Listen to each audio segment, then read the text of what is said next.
শুনতে পেলুম পোস্তা গিয়ে, তোমার নাকি মেয়ের বিয়ে। গঙ্গারামকে পাত্র পেলে? জানতে চাও সে কেমন ছেলে? মন্দ নয় সে পাত্র ভালো, রং যদিও বেজায় কালো।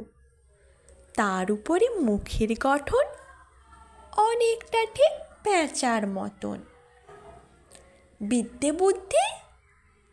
বলছি মশাই, ধন্যী ছেলের অধ্যবসায়। 19টি বার ম্যাট্রিকে সে ঘায়েল হয়ে থামল শেষে। বিষয় আসল?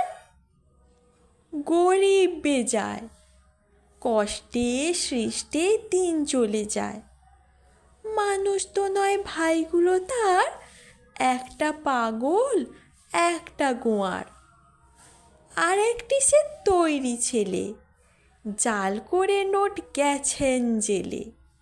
কনিষ্ঠদের তবলা বাজায়, যাত্রা দলে 5 টাকা পায়। গঙ্গারাম তো কেবল ভোগে, পিলের জ্বর আর পাণ্ডুরোগে। কিন্তু তারা উচ্চ ঘর, কংসরাজের বংশধর। শ্যামলাহেরি বনগ্রামের, কি যেন হয় গঙ্গারামের। যাই হোক, এবার পাত্র পেলে, এমন কি আর মন্দ ছেলে?